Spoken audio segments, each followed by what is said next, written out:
Right. It's not. We're hopeful, but then you can go to Home Depot and get a job for $22 an hour. Right. So that's been a fascinating, like, post-COVID or end of pandemic, like this, which is, didn't see that one. So that's what they're kind of doing now, which is interesting. Well, I better not drive through and see you flipping burgers. I would do it. I would do it.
Welcome to the Great Logan Nose-On. Please welcome to the stage President and CEO of Lake City Bank and past Logan Board President, David Fitton.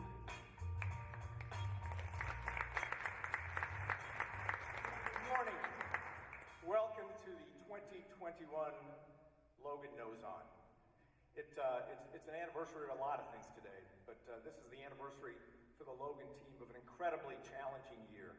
As we reflect upon where we've all been in the last year and what we've done in our personal lives, in our professional lives. And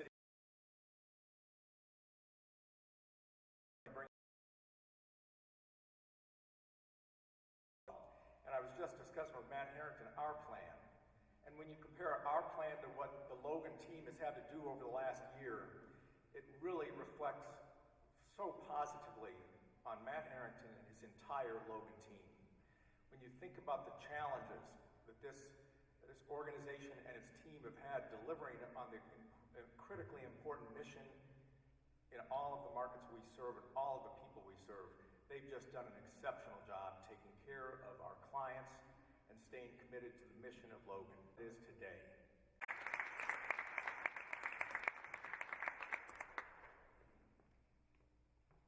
David, thank you very much. It's a pleasure to be here. And boy, big shoes to fill here. I'll get to that in a minute. Everybody's, as you know, participating with us virtually, as you can see right behind me. Hello? Now you can hear me. Now I'm going to wave to you. Can you wave back? At least somebody can hear me. Okay. Okay, as it's been painfully obvious, you may have noticed a different McFadden hosting. My sister Maureen has been the mistress of ceremonies for this event for well over 25 years. Client,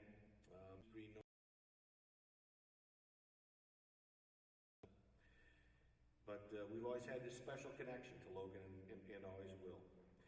It's an honor to step onto this stage and be part of this just tremendous community event.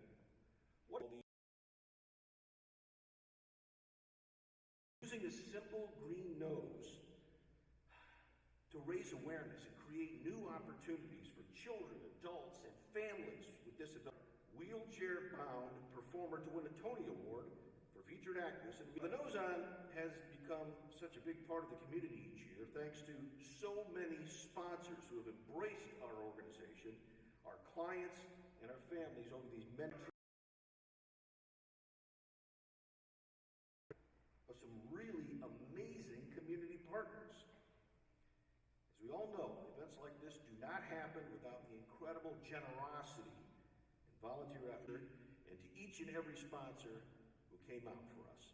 Also, those green dot signs, known as the green dot dash, you see all around town that lets everyone know that it's Nose-On Month. Please thank United Federal Credit Union for that.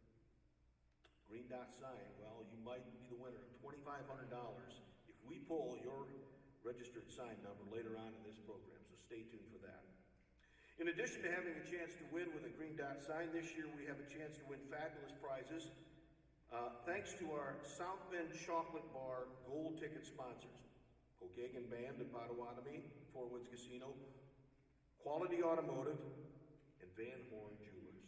There will be much more coming up regarding those gold tickets. So let's applaud the generosity of all our sponsors. We would never be able to do that without them.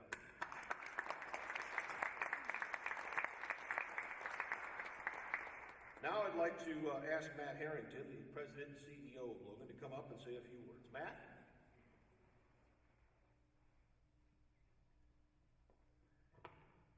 Terry, thank you for being here and carrying on the McFadden tradition. We very much appreciate your role today. I also want to thank everybody in the crowd here in person today, as well as those on Zoom or watching live on YouTube. Also want to thank David for your kind words. It was certainly a team effort. We had 550 plus staff that came together last year to take care of all the clients and families that depend upon us, and we're very proud of what we accomplished in a very difficult year. I really missed doing this last year. It wasn't It wasn't fun making that very difficult decision to cancel the Nose on Luncheon. As a matter of fact, I remember early in March talking to my good friend Chad Towner, President and CEO of St. Joseph Health System. And it was early in March before the very first case of the novel coronavirus hit Michiana. And we were talking about ways to get ready. And he said to me, you know, Matt, you may want to start thinking about canceling the luncheon. And that absolutely hit me like a ton of bricks. I wasn't prepared to make that decision. But ultimately, we did have to cancel the luncheon. And I think actually we were probably the first community event to be canceled. But in true Logan form, we found a way. We adapted and created a virtual Nose On last year that saw over 1,000 people watch a video on YouTube celebrating the Great Logan Nose On. And that was actually about the equivalent, the same amount of people that attend our live luncheons. So this year, our team did one better, and they put together a month-long celebration that's a combination of virtual events, in-person events, albeit smaller scale, that culminate today with today's live stream event. I really want to thank everybody that helped make today's event such a great success. Through Logan's 7 decades, we have been out in front as a leading voice for people with intellectual and developmental disabilities. And during that time, we have accomplished so much, while often have challenges to overcome and battles to win. But in doing so, we created this sense of perseverance. We don't ever expect our work to be easy, yet we remain determined no matter what the challenges we face. Our will to persevere remains strong. We will certainly remember 2020 as the year of the pandemic and how life at Logan was different. But despite all the difficulties of last year, our Logan teams were driven to not solely survive the pandemic, but thrive and make us better. Here are just a few things that we accomplished last year. Innovative thinking brought the studio's day programs to activities in the homes when our clients were sheltered in place. Programming at Logan Industries was reimagined, resulting in more personalized client engagement in new programs called Beyond Limits and the AIM Vocational Training Program. Clients in our pre-vocational employment program became Logan employees. Telehealth was provided as a key mode of service, one that will remain available to families today and in the future. We developed a curriculum team who provides meaningful and life enrichment experiences to our clients across all of our adult programs. We formed a new partnership with the South Bend Community School Corporation, opening an autism therapy classroom within the Darden Elementary School. Our fundraising events went virtual with strong participation through social media. And our fundraising team raised over $750,000 to the COVID Relief Fund at a time when we weren't sure where our next dollar was going to come from. And Logan Industries enjoyed a record year of production and fulfillment sales, generating much needed income to support our mission. So as you can see, we accomplished a lot last year. The support from our donors, the commitment from our staff, and the faith our families have in us were inspiring. They strengthened our will to persevere and served as beacons of encouragement as we faced adversity. Despite last year's challenges, I believe Logan is better today than we were before the pandemic. And I can't think of a better way to celebrate that than with the green nose. Enjoy the show.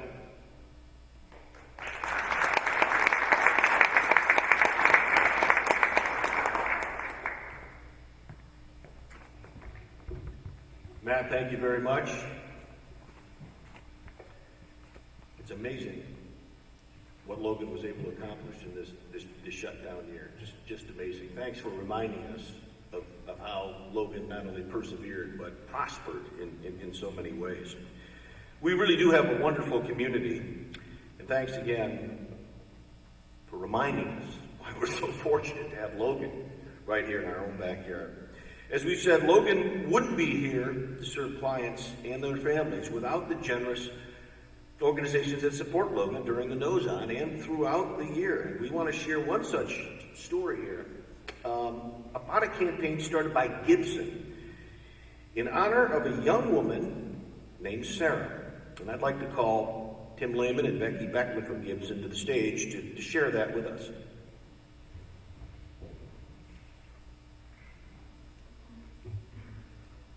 Thanks, Terry, for having us here today. I'm Tim Lehman with Gibson, and my colleague Becky over here.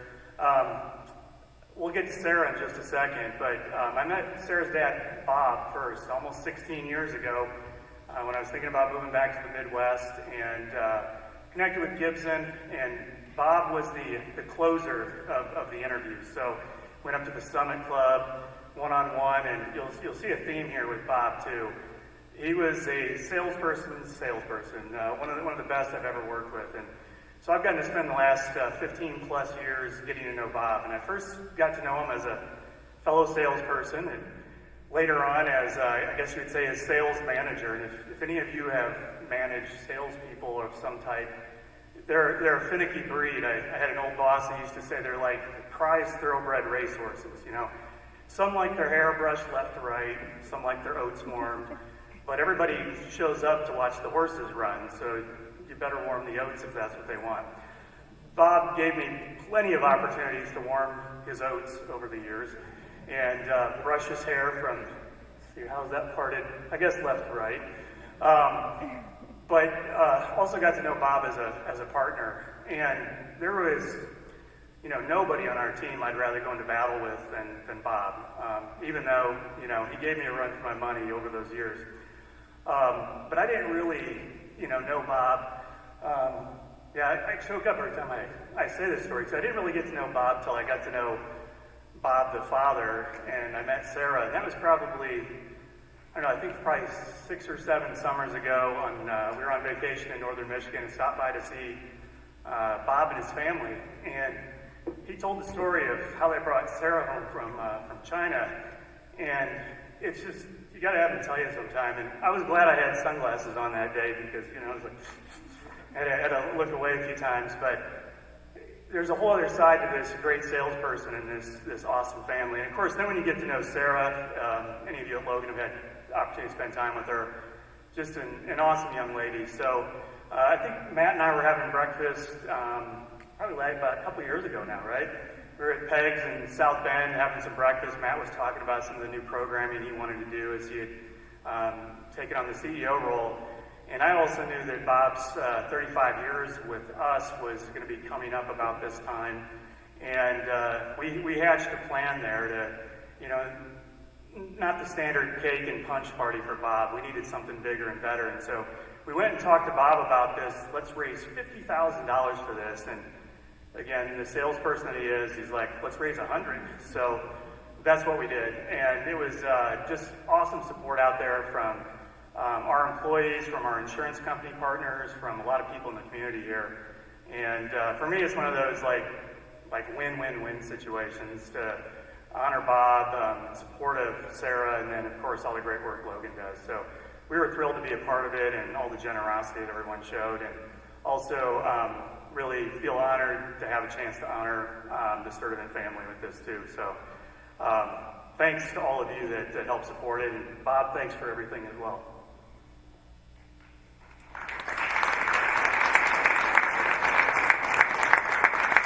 I would first say thank you so much, and Sarah thanks you, my wife and I thank you, and we are humbled with the support we receive from everybody who knows Sarah, and what a sweet girl she is.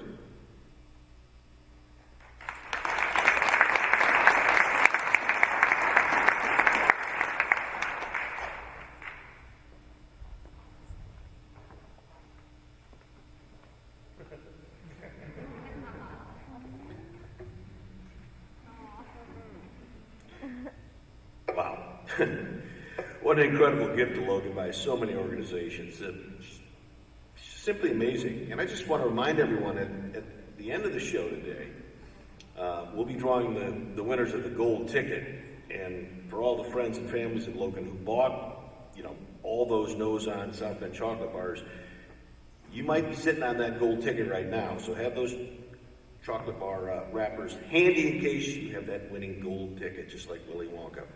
And everyone who purchased a green dot yard sign this year, you might be the winner of $2,500. So have your yard sign number handy. Now I'd like to introduce Mike Blensler. He is the Senior Vice President, Banking Sales for PNC Bank, who will introduce the incredible Allie Stroker. Mike. Thank you, Terry. It certainly is a pleasure for PNC Bank, and especially for me, to be a part of such a wonderful community tradition as the Logan Knows On. We're so excited to welcome Allie Stroker, Tony Award winner from the hit show, Broadway show, mind you, of Oklahoma, to share her inspirational story and hopefully sing for us. Please join me in welcoming the Allie Stroker.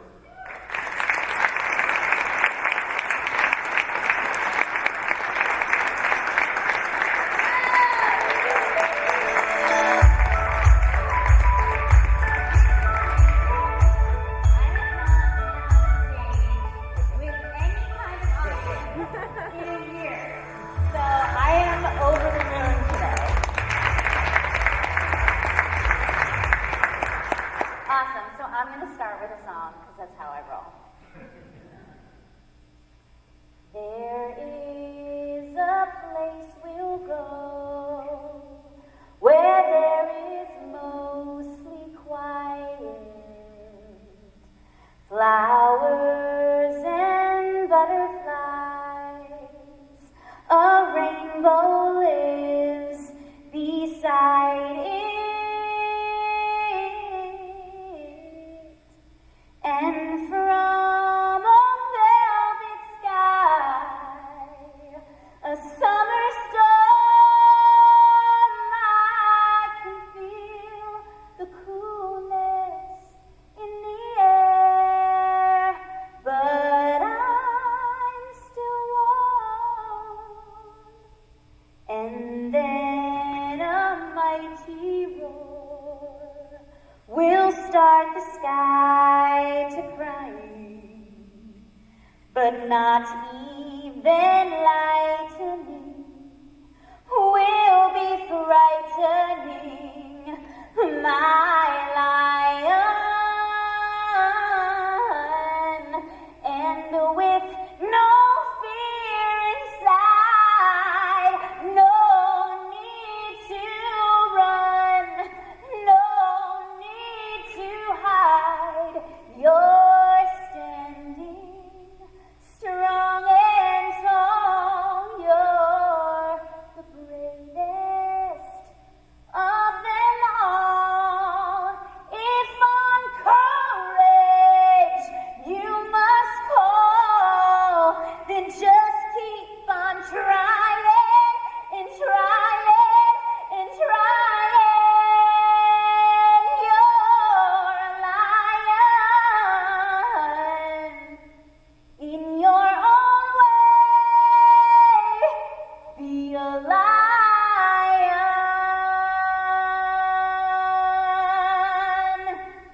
Thank you.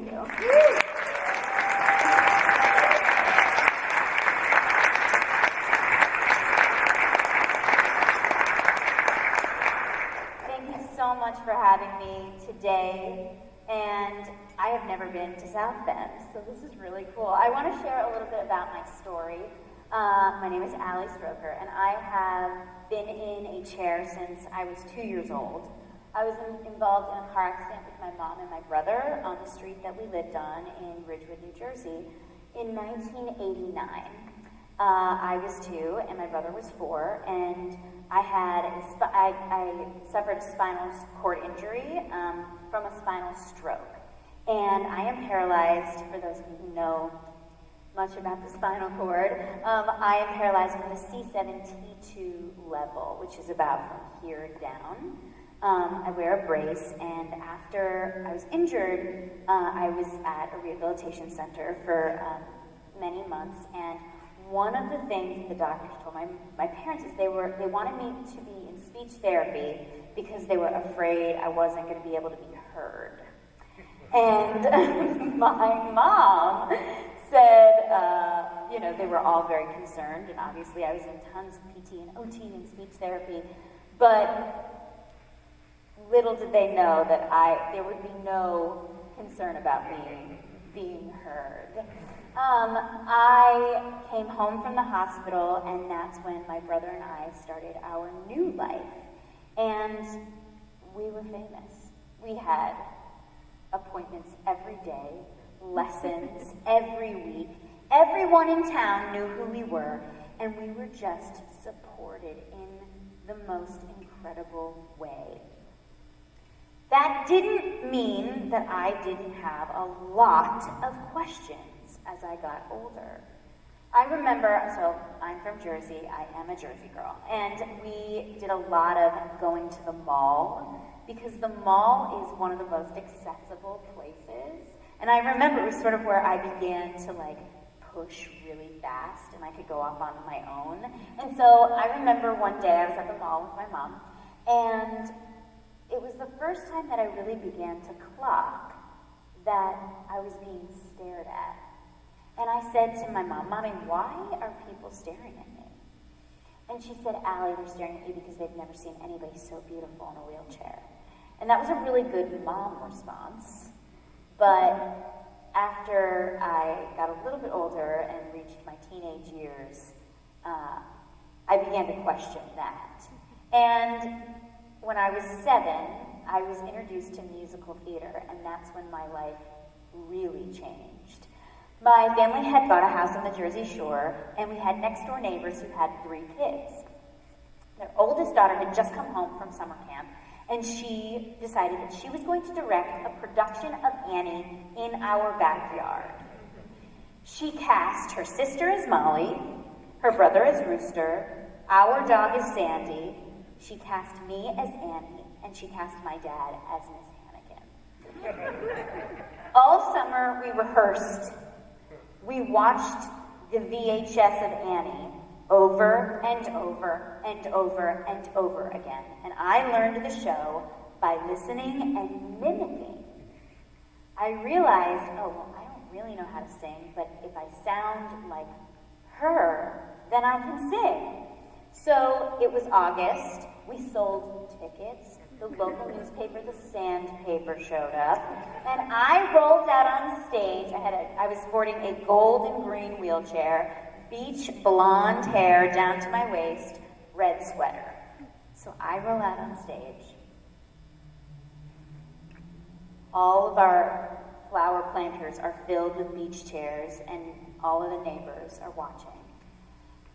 And I took a deep breath and I sang, "Maybe far away, or maybe real nearby, he may be pouring her coffee, she may be straightening his tie." And something happened in that moment. For the first time in my life, I felt all of these eyes on me, but it wasn't because they were staring at me because I was in a wheelchair. They were looking at me and watching me because I was the star of the show. And I became obsessed. And I knew from that summer on that I wanted to be a professional actress and singer. I also told my parents that I was going to be on Broadway. And my parents are not performers. They're not in the entertainment industry. They are not singers. They are not dancers. And they are not actors. However, they saw something really special in me. And they realized that I had a gift. And that was my voice. So we went home from the Jersey Shore back up north to North Jersey after the summer, and I got into voice lessons. And my favorite thing about singing is that I feel no limitations.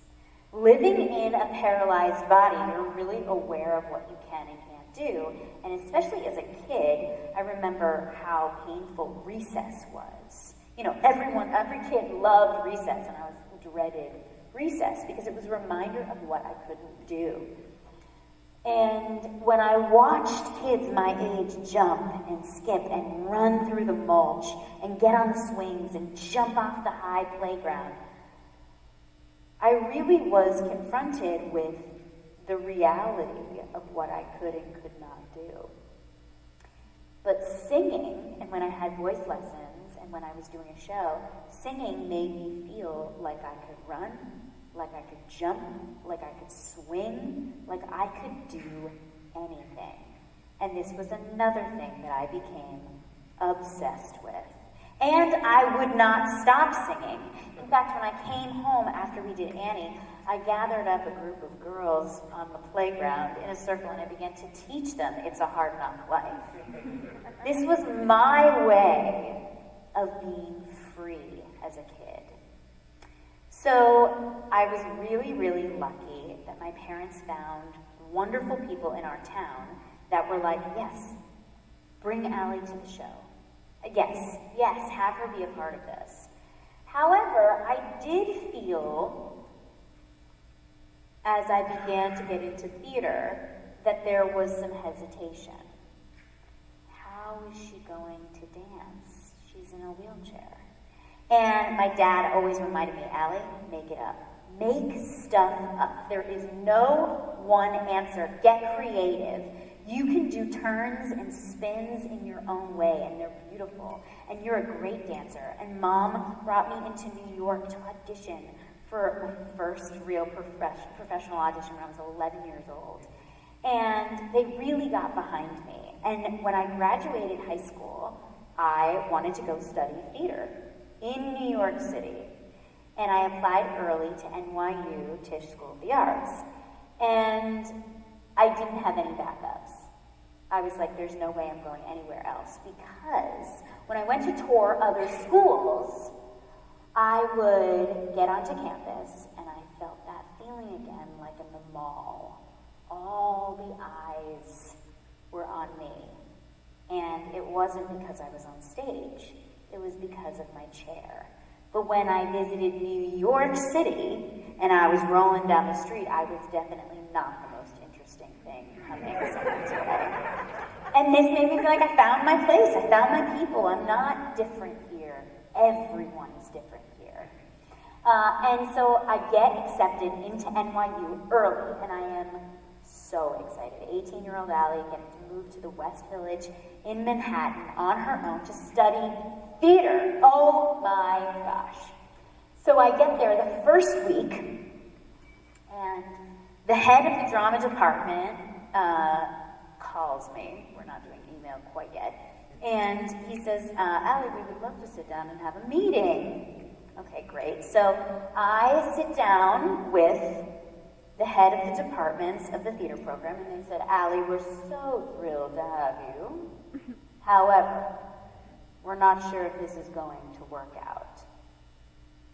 And I had experienced rejection before, but I was really confused about how I was accepted into a program, and then I literally arrived the first day and someone was telling me it wasn't going to work. But I was also taught how to advocate, and as my parents say, kill them with kindness. So I said, okay, what are the concerns? And they said, we're not sure if we want you to take dance class. We would rather you take notes. And I said, okay, can I ask why? And they're like, we're concerned that the other students may be uncomfortable, and we've had a situation with someone else in one of our summer programs in a chair who got very upset and threw herself out of her wheelchair, and we don't want that to happen. Okay. Okay, all right. So I knew in that moment these people are terrified. They have no experience working with somebody in a chair, and I'm going to have to teach them, even though I'm here to learn. And that was a really, really, really good lesson, because I feel this all over my life. In situations where I think I am going to learn, I am actually there. It's an exchange. We're both there to teach each other. And at NYU, I started to go to dance class, and I had to sit on the side. And while I was in the class, I, for the first week, took notes. And I was a really good student. I was a good Allie. And after a week, I introduced myself to the dance teacher, and I said, hey, like, what if I started to do the warm-ups? And they were like, okay. I was like, I promise I'll stay on the side.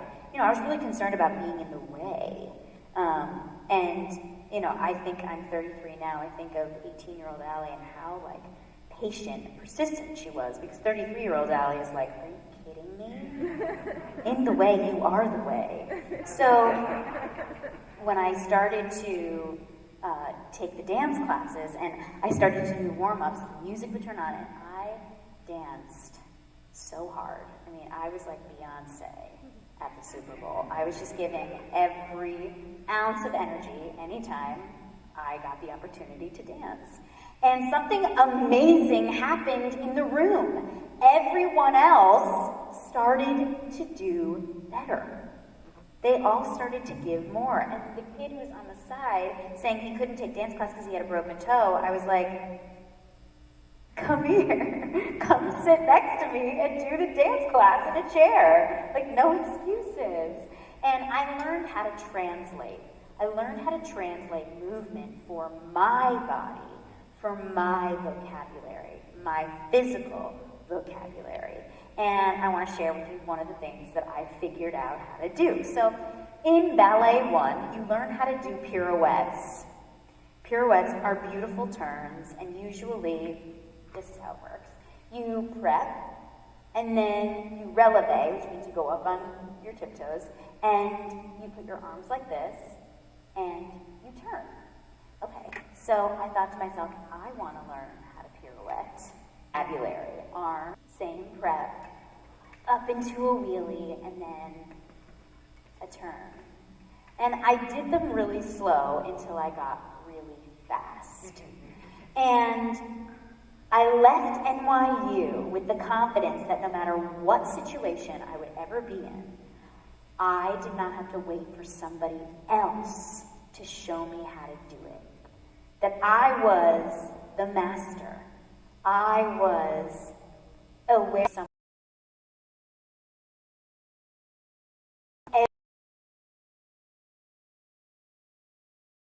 Disability specific. I think for anyone who is in any kind of collaborative situation, when you are handed problems, don't wait for somebody else.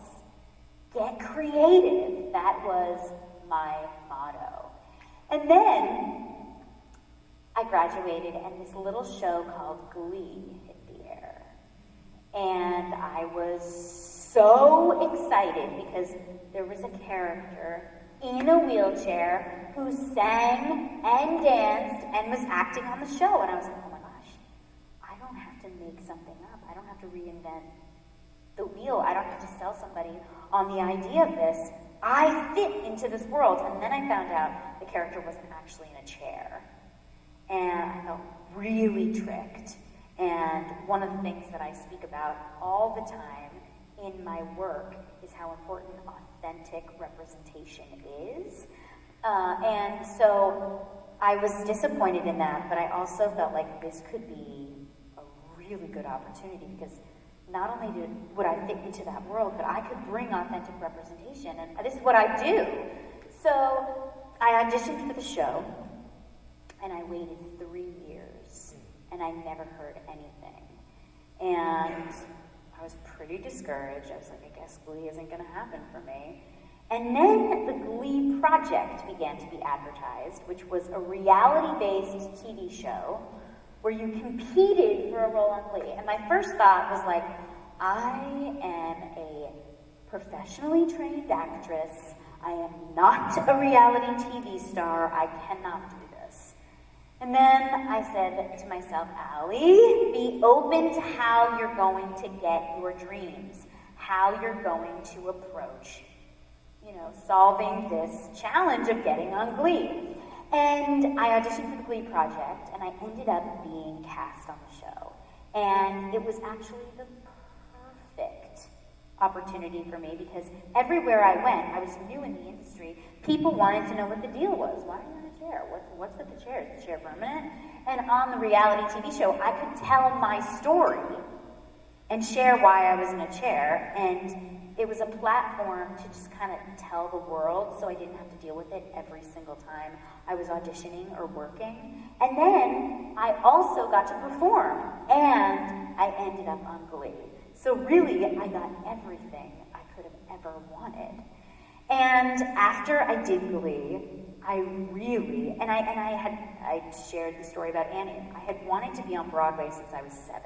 And I was like, okay, how are we going to do this? There is no one on Broadway with a disability anywhere. I was seeing Broadway shows all the time. I never saw anyone like me. Okay.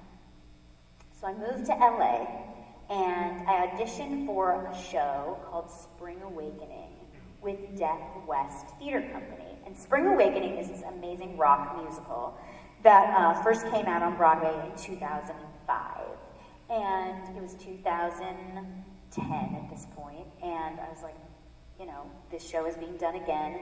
And this show is now being done where there is sign language and everything is spoken and sung. So there are 2 languages going on at the same time while doing this show. And I was really nervous because I didn't have any experience with sign language. And I go to the audition, and I learn the sign language for Purple Summer, and I ended up getting cast in the show. But the show at that time was being done at a little black box theater in downtown LA.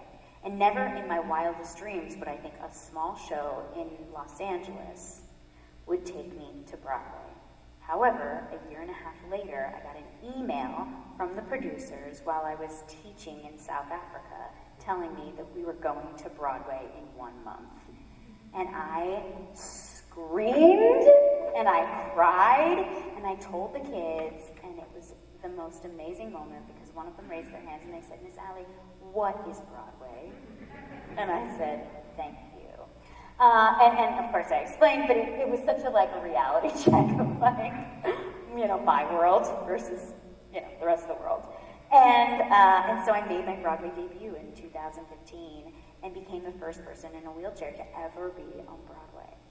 And then 2 years later, I got cast in Oklahoma, which was not going to Broadway again yet. It was being done out in Brooklyn. By the way, as I share this story, I'm really sharing the hits.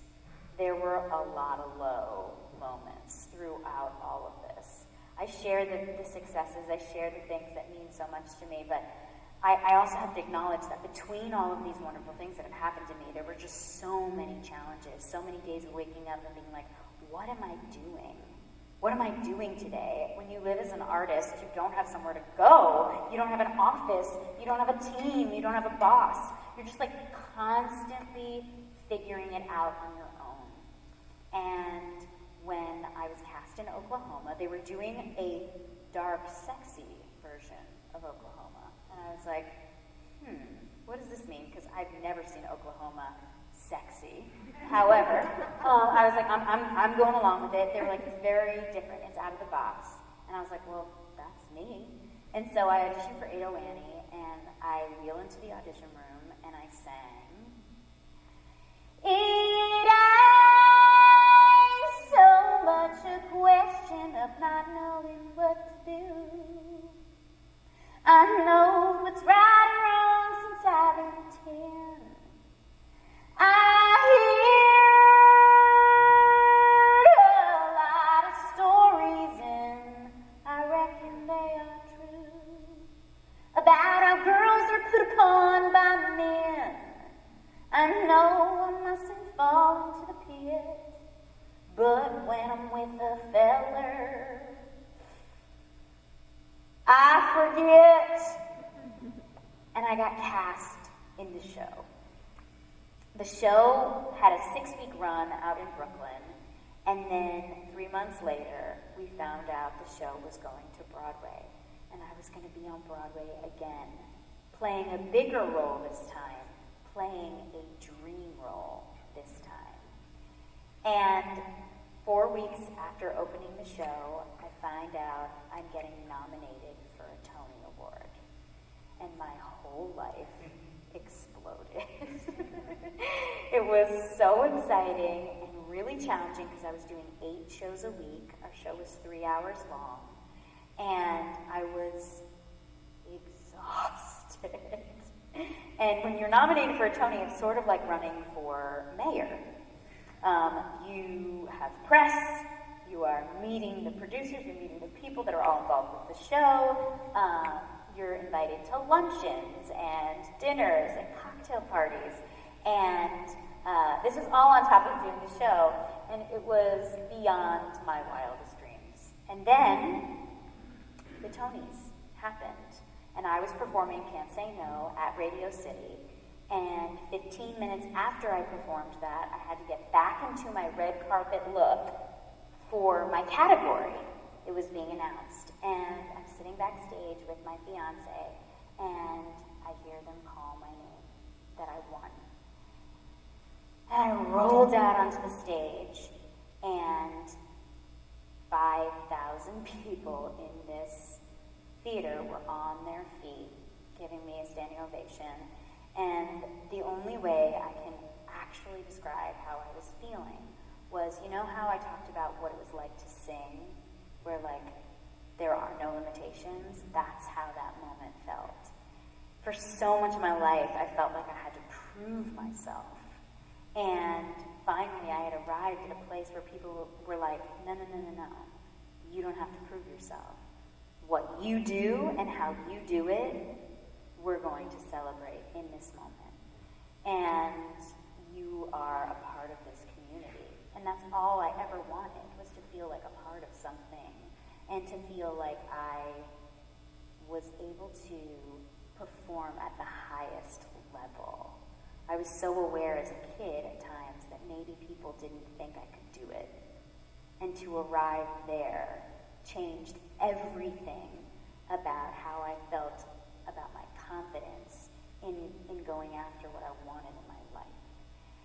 So that changed my entire world. And then 2.5 months later, after we closed Oklahoma, the pandemic happened.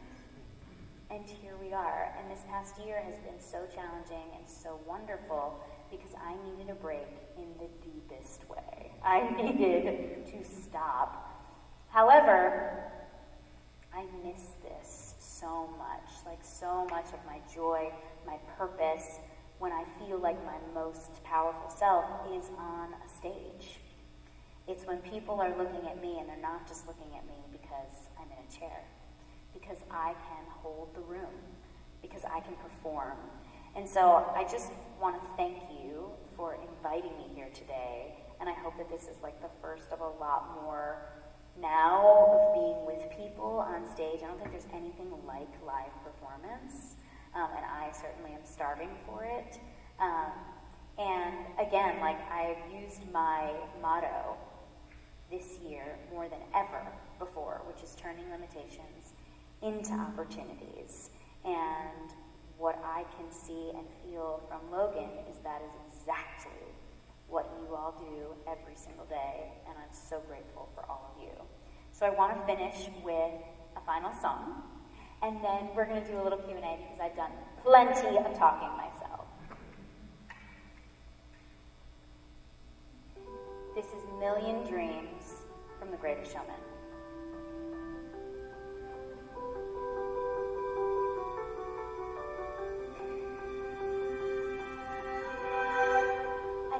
My eyes and I can see a world that's waiting up for me, that I call my own. Through the dark, through the door, through where no one's been before, and it feels like home. They can say it all sounds crazy. Say we've lost our minds. I don't care, so call me crazy. We can live in a world that we design.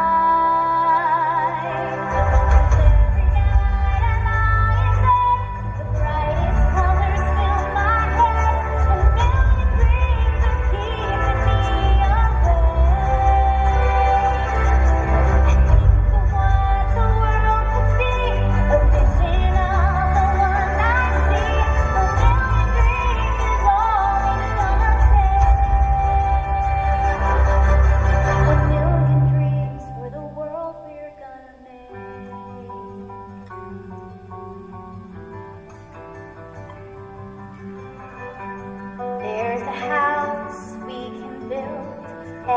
room inside is filled with things from far away.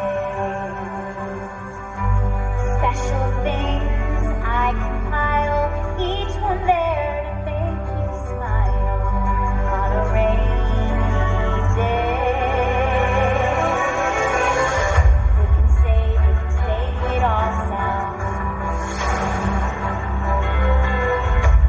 They can say I've lost my mind. I don't care, so call me crazy. We can live in a world that we design.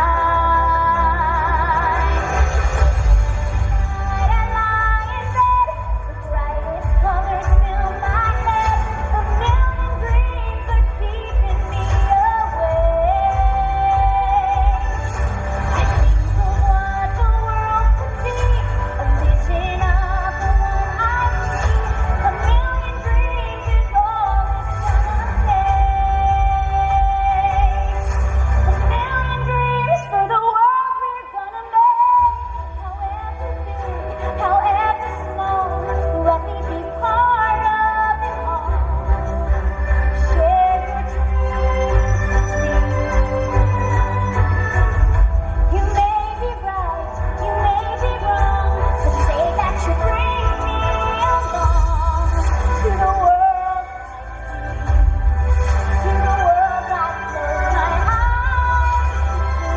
I close my eyes to see.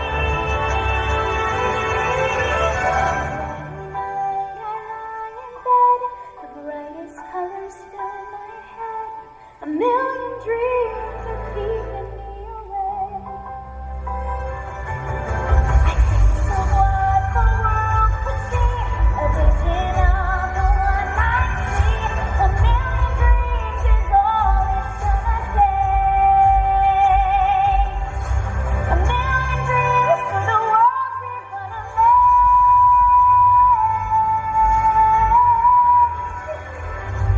The world we're gonna make.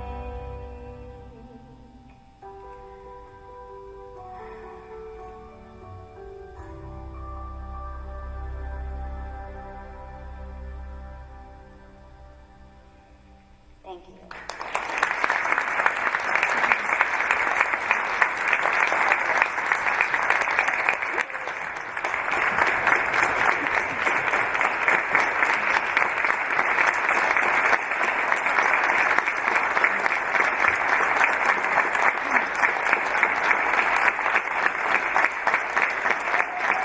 Thank you so much.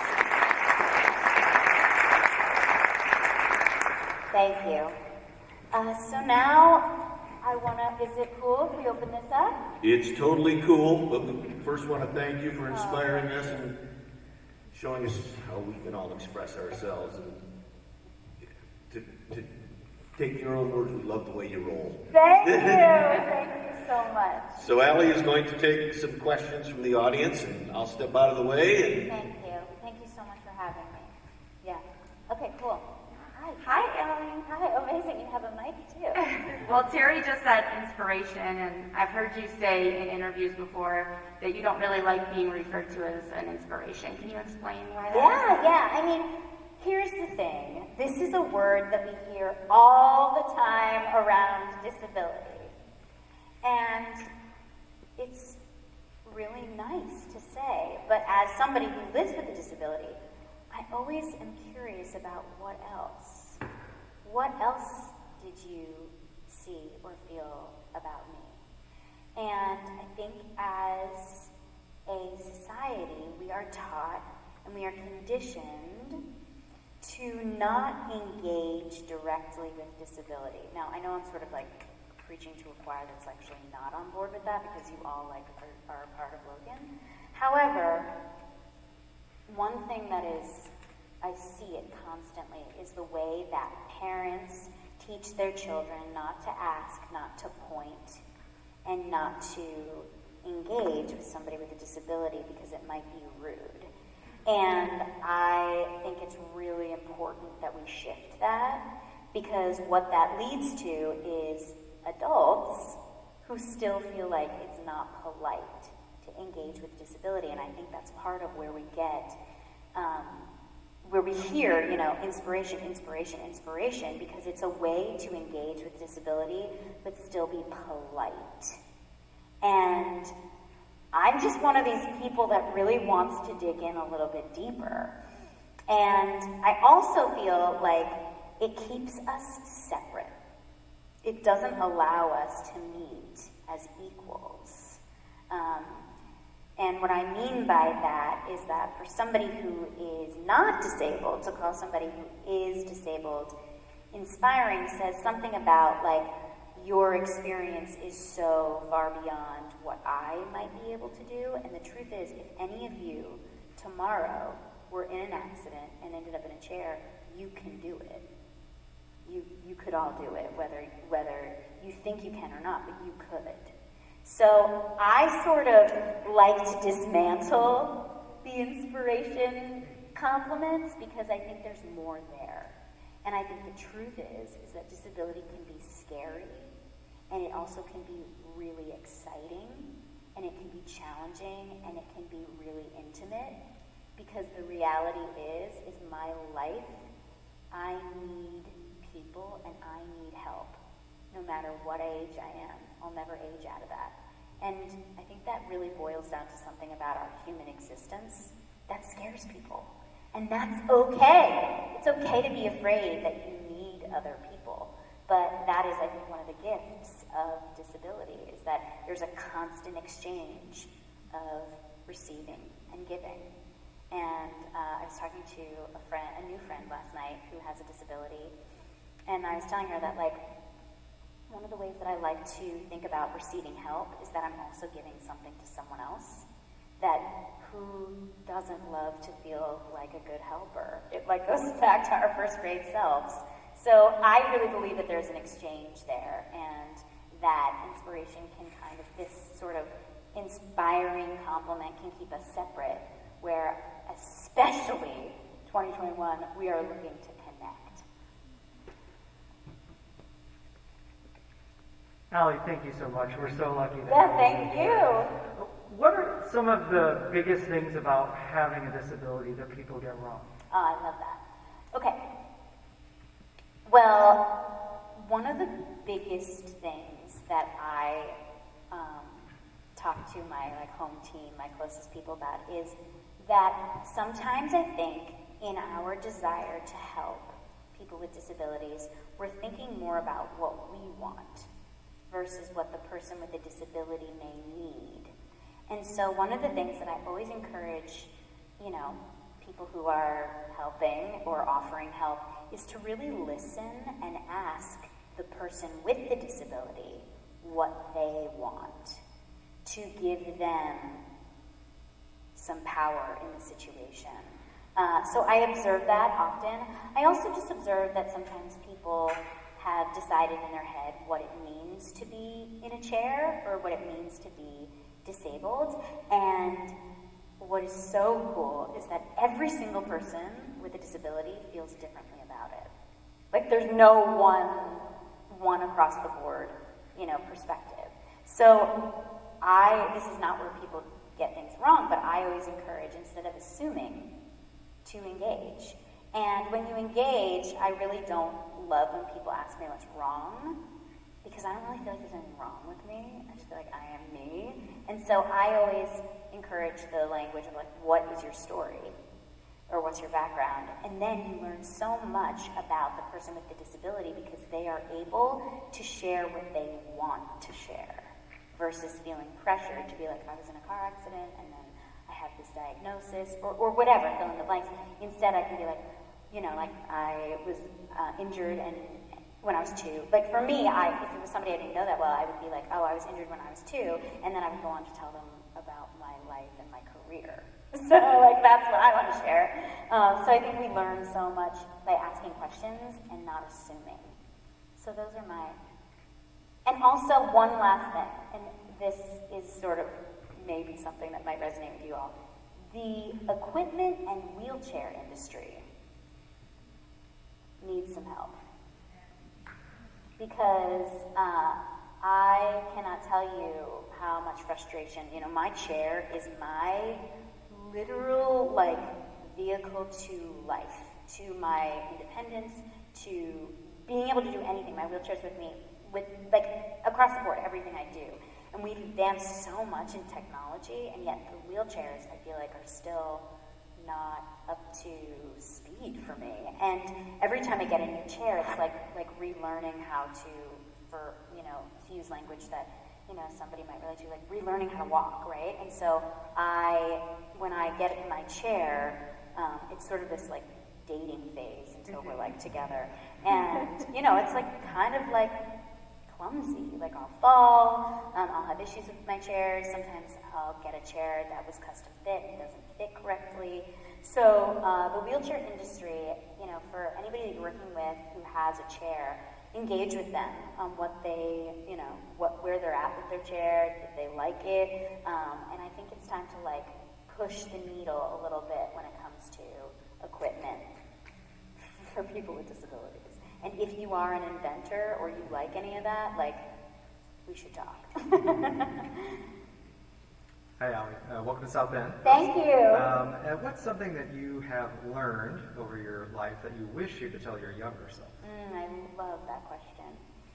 If I were to be able to talk to 12, 13-year-old Allie, I would tell her everything is going to work out better than you could have ever imagined. And that you can have everything you want, even though when you look out in the world, you don't see anyone like you. You can have a really successful career. You can have a relationship. You can have love in your life. You can be independent. You can travel. You can do all of these things. And it was so scary as a teenager because we didn't have social media, so I just didn't see anyone like me anywhere.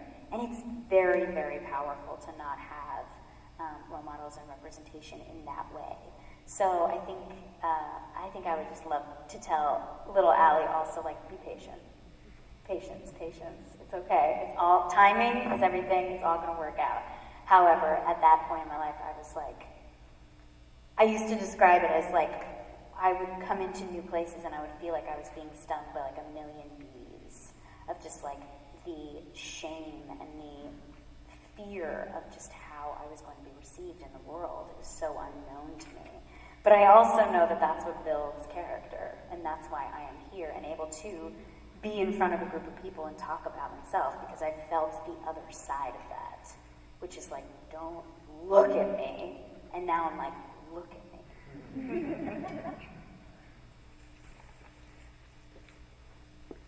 Thank you for being. It's okay, don't worry. Thanks for being here and sharing your beautiful voice with us today. Thank you. What are some things you or your parents have learned along the way that you could share with other parents who are navigating life with a child who has a disability? Yeah, great question. I wish my mom and dad were on the stage with me right this moment because they are such fierce advocates. And my brother also has a disability. He has a traumatic brain injury, so they were dealing with two kids with very different needs. But okay, let me channel Mom. I think she would say, first of all, to never let someone else tell you what your kid needs. You know your kid better than anybody, and to, when somebody says no and shuts a door, to stay super persistent and just approach it from a different angle.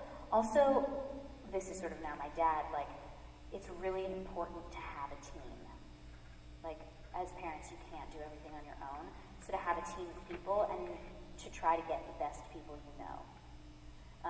And that includes not just great doctors or great PTs. That means really positive people who have really, really good energy and don't bring down kind of the mood. My dad was really, really into that. He was always looking for people that were super positive for us to be around, because the reality was out in the world we were going to face a lot of challenges, but if we had the right attitude, like what happened at NYU, if we were positive, if we believed in ourselves, if we were persistent, then we learned that if something doesn't work out, that we can adjust and shift. So I think that's probably my best advice from my parents. I mean, they did so much advocating as we were growing up in such different ways. I mean, my dad was my brother's tutor, and, you know, he was like, so Jake, I love this story, but Jake, because of his brain injury, had trouble, like, retaining information, which is basically what high school is on tests. You retain information, and then you spit it back out. And one thing that Jake had no problem with was Yankee stats. So they were putting U.S. history, connecting it to Yankee stats, and they would just come up with all these mnemonic devices and figure out ways to kind of, what I do physically, translate information that Jake wasn't going to be able to hold on to into something that he loved and that he always held on to. So I just thought that was kind of like a genius thing that they created, and it was just hours and hours and hours of memorization in the way that his mind worked, which is, gosh, if we could all have that. If we could all have that coach, that tutor who was like, oh, you don't understand it this way, that's okay, let's understand it this way, you know? And so that was, my parents were just so dedicated. When I look back, I'm like, we were their entire lives, and it truly paid off. Hi, Allie. Your enthusiasm and your energy and your perspective are so appreciated and so needed. So thank you for sharing all of that. The theme of this year's Nose On is Express Yourself. So how has theater helped you express yourself? I love that question. When I was introduced to theater, I think it was even more than just like a hobby or like an extracurricular. Theater for me was a place to get to be other people. So I could put on cowboy boots, I could put on a red sweater, and all of a sudden I was Annie, or I was Ado Annie. And what I can say is that it has felt scary sometimes to express the deep well of emotions that I carry through my life, but on stage it's safe because it can come out through storytelling and through these other people. And when I sing, I can release my frustration. When I hear my voice in a room, it makes me feel like I can scream and yell and like blow off some steam, because like whether you're in a chair or not, like you have to have outlets. And so I am so grateful that theater gave me a place not just to like thrive and get to do what I love, but a place to like channel some of the really difficult parts of my life. And when I do speak to students and in schools, I talk a lot about like what it means to try to find your passion and your outlet, because it is beyond important, especially right now. Like 2021, like find your outlet where you can express not just the good, but the really hard parts of what it means to be living as a human being. Hey, Allie. One last question. Yeah. This comes from one of our friends on Zoom. Hi, Zoomers. They'd like to know, do you ever have a challenge mastering your volume? Mastering my volume? Yeah. Ooh, good question. So I wear a brace, a body jacket, which sort of acts as my core. And I've taken, over 15 years of voice lessons. So what I have learned is, because I can't feel my diaphragm, and I can take a deep breath, but having the resistance against my lungs makes me be able to feel. Does that make sense? So when I breathe out, I feel, not necessarily on my skin, but I feel like the pressing against something, which then helps me create sound. And as far as like adjusting, I learned in voice lessons that not everything has to be super loud, and that you can save those moments for really, like, for impact, and to, like, you can sing a little bit, like, softer or lighter, but always with intention, and to use your consonants, which then allows your voice to carry. So it's been cool to, like, gather this toolbox of ways to use my voice, even though I do have technical limitations. Singing for me has never been a technical thing. I know tricks, I call them tricks. I know tricks that help me, but it's tapping into a greater need when I sing, and it's like, it almost just feels like it's this other thing that flies and, you know, moves out of me. It's like a gift of some kind. So, and then getting to play in that, in my voice when I sing, like, what is it like to, you know, my beginning of using my voice was imitating. So, like, how do I imitate Beyonce? How do I imitate Dolly Parton? You know, those, like, heroes of mine. And as far as volume goes, we also live in a world where we have microphones, which is so important, because when I was doing 8 shows a week, I couldn't use my full voice every single moment of the show. So I had a microphone, and that was able to amplify me so that I could, you know, perform 24 hours a week. Cool. Thank you all so much. This has been heaven. I have loved being with you today, and congratulations on all the work that you're doing. I respect you all so, so much. Thank you for doing this for my community.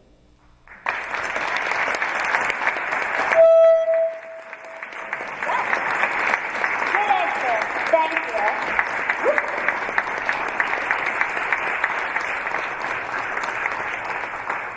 Allie, we appreciate your time, and with respect to people's questions, we appreciate your candor. You've got some really honest answers out here.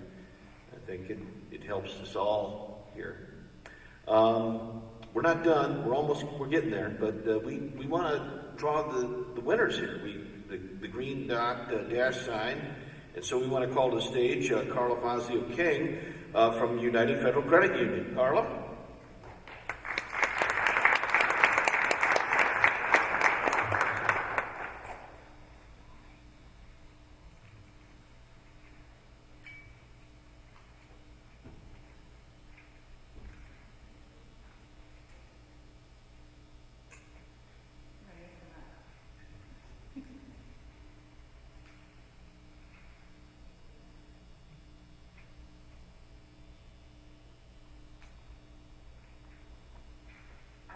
Thank you.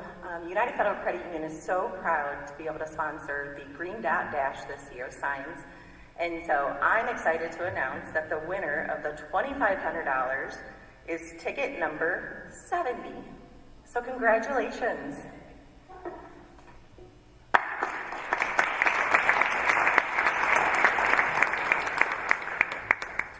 And we are not done.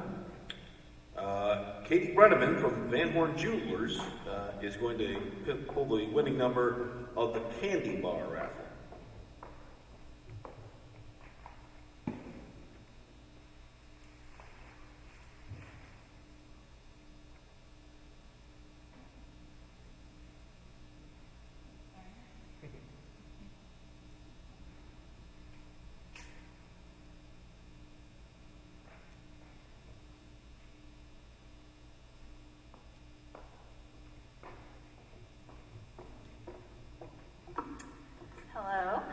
Thank you. I am glad to announce that the winner of the candy bar raffle is number 264. And I'm also excited to tell you about the winning candy bar gold tickets. The winning gold ticket for the beautiful garnet necklace, valued at $3,500 from Van Horn Jewelers, was purchased at a Notre Dame Federal Credit Union location. And the winning gold ticket for the $1,000 Visa gift card from Quality Automotive was purchased at a Logan Center location. However, the Four Winds Casino $250 gift card and overnight stay in the Four Winds Hotel valued at $650, has not yet been claimed. So if you could please check your candy bar wrappers, and you might be the winner. All right, Katie, thank you very much. And we'd like to welcome Ed Jordanich to the stage now. Ed is the Logan Board Chair who has a few words for us and close out the show. And my part, I'd like to say thank you for letting me pinch it for my big sister Maureen. She wishes she could have been here. But hey, let's do it again next year. Thank you for having me.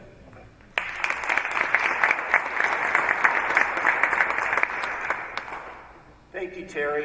It's great having you on board this year. And thank you, Allie. That was really fantastic.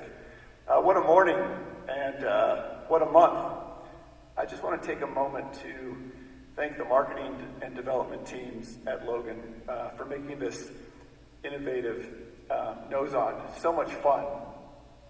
Christina Tembo and Rita Cueva on the marketing team, take a bow. This has really been a wonderful morning. And many thanks to our wonderful development team, Adria Manier, Emily Maggart, Christina Shurha, and Christy Meek. Awesome job. Thank you so much. Your work is so important.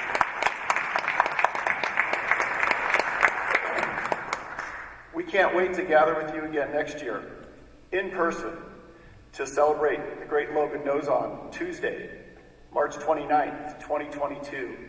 Our special guest will be Chris Nickick. Chris is the first person with Down syndrome to complete an Ironman triathlon competition. So please join us to meet Chris and hear his amazing story. Until then, you knows what to do. Express yourself. Thank you.